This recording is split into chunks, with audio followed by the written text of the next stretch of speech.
সুপ্রিয় দর্শক, আসসালামু আলাইকুম।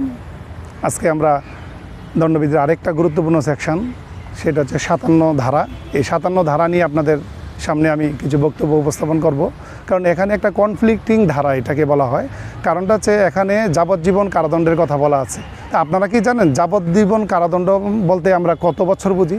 তো এখানের মধ্যে প্রত্যেকেরই মধ্যে একটা গোলমাল বেঁধে যায় যে যাবজ্জীবন কারাদণ্ড বলতে কতদিন, কত বছরকে বোঝানো হয়। তো 57 ধারায় যেটা বলা আছে, যাবজ্জীবন কারাদণ্ড বলতে 30 বছরকে বোঝানো যাবে। কিন্তু সমস্যা বাজে 2017 সালে এসে সাভারের এক ব্যবসায়ী, জামান হত্যা মামলা বলি আমরা, সাভারের ব্যবসায়ী ছিলেন। ওই মামলায় মৃত্যুদণ্ডপ্রাপ্ত আসামিদের সাজা পরিবর্তন করে যাবজ্জীবন কারাদণ্ড দিয়ে আপিল বিভাগ বলেছিল যাবজ্জীবন মানে 30 বছর নয়, আমৃত্যু কারাবাস।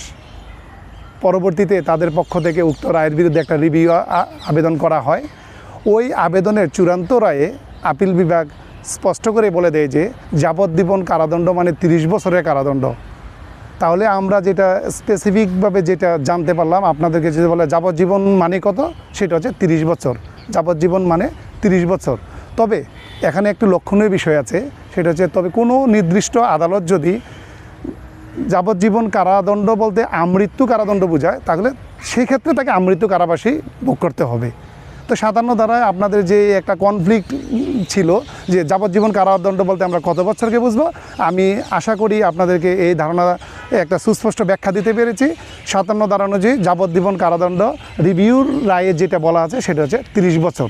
যাবজ্জীবন কারাদণ্ড বলতে 30 বছরকে বোঝাবে। ধন্যবাদ সবাইকে।